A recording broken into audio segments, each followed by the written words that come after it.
Hello guys, ఎలా ఉన్నారు? నా చిన్ని ప్రపంచానికి మరొక్కసారి స్వాగతం మీ అందరికీ. కానీ చాలా లాంగ్ గ్యాప్ అయినా మంచి వీడియోతో మీ ముందుకు మళ్ళీ వచ్చేసానండి. ఏంటి గోదావరి, ధవళేశ్వరం బ్రిడ్జ్ ఇవన్నీ చూపిస్తుంది, ఎక్కడికి వెళ్ళిపోతుంది అని అనుకుంటున్నారా? ఎక్కడికో కాదండి, మాకు వెంకటేశ్వర స్వామి పిలుపు మరొక్కసారి వచ్చింది.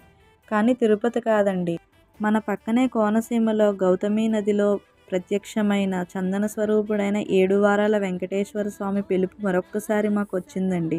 అలా ప్రయాణిస్తూ చుట్టూ ఉన్న పచ్చదనం, అక్కడున్న పొలాలు, ఇంకా గోదావరి కాలువ, ప్రకృతిలో ఉన్న అందాలు అన్నీ చూస్తుంటుంటే ఒకప్పుడు నౌకపురిగా ఉండే ఈ ప్రాంతం అలా కాలక్రమేణా వాడపల్లిగా మారి మన చందన స్వరూపుడైన వెంకటేశ్వర స్వామి దర్శనమిస్తున్నప్పటి నుంచి ఈ ప్రకృతి అంతా ఇంత అందంగా మారిందేమో అన్న స్వభావం అక్కడికి వెళ్ళిన ప్రతి ఒక్కరికి తప్పకుండా కలుగుతుందండి. మేమున్న ప్లేస్ దగ్గర నుంచి బయలుదేరి 4 గంటల ప్రయాణం తర్వాత గోదావరి చేరుకుంటున్నామండి. అక్కడి నుంచి ఒక 20 నిమిషాలు పడుతుంది వాడపల్లి గుడి చేరుకోవటానికి. కానీ ఆ రోజు ద్వాదశి మరియు సెకండ్ సాటర్డే కావడంతో కోనసీమ మొత్తం మన వెంకటేశ్వర స్వామి భక్తులతో కలకల్లాడుతూ అస్సలు ఖాళీ లేదండి. దానివల్ల మాకు దగ్గర 40 నిమిషాలు పైనే పడిందండి గుడి వరకు చేరుకోవటానికి. ఈ వాడపల్లి వెంకటేశ్వర స్వామి గుడికి 7 శనివారాలు వచ్చి 7 సార్లు ప్రదక్షిణలు చేస్తూ మనం ఏదైనా కోరిక కోరుకుంటే తప్పకుండా జరుగుతుందని ఇక్కడికి వస్తున్న భక్తులకు అపారమైన నమ్మకం అండి. అందుకే ఈ స్వామిని 7 వారాల వెంకటేశ్వర స్వామి అని కూడా పిలుచుకుంటారు. మేము లాస్ట్ టైం వచ్చినప్పుడు ప్రదక్షిణలకు 45 మినిట్స్ మరియు దర్శనానికి 15 మినిట్స్, మొత్తం ఒక 1 అవర్లోనే అయిపోయిందండి.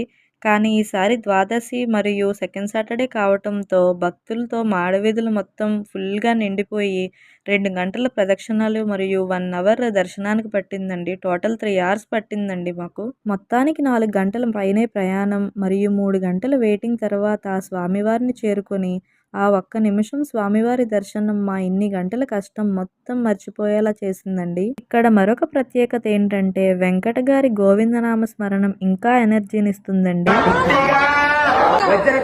వైకుంఠపతి గోవింద, లోకనాథుడ లక్ష్మీ వల్లభ గోవింద, జ్ఞానప్రదాత జనార్దన రూప గోవింద గోవింద, గట్టిగా అవతార పురుషుడు ఆలకించేలాగా, ఆ మహానుభావుడి మనసును తాగేలాగా, ఆ శంకు చక్రధారిని చెంతకు చేరేలాగా, ఆలగడలో పౌడించే స్వామి పరిగెత్తుకుంటూ వచ్చేలాగా ఇంకొక్కసారి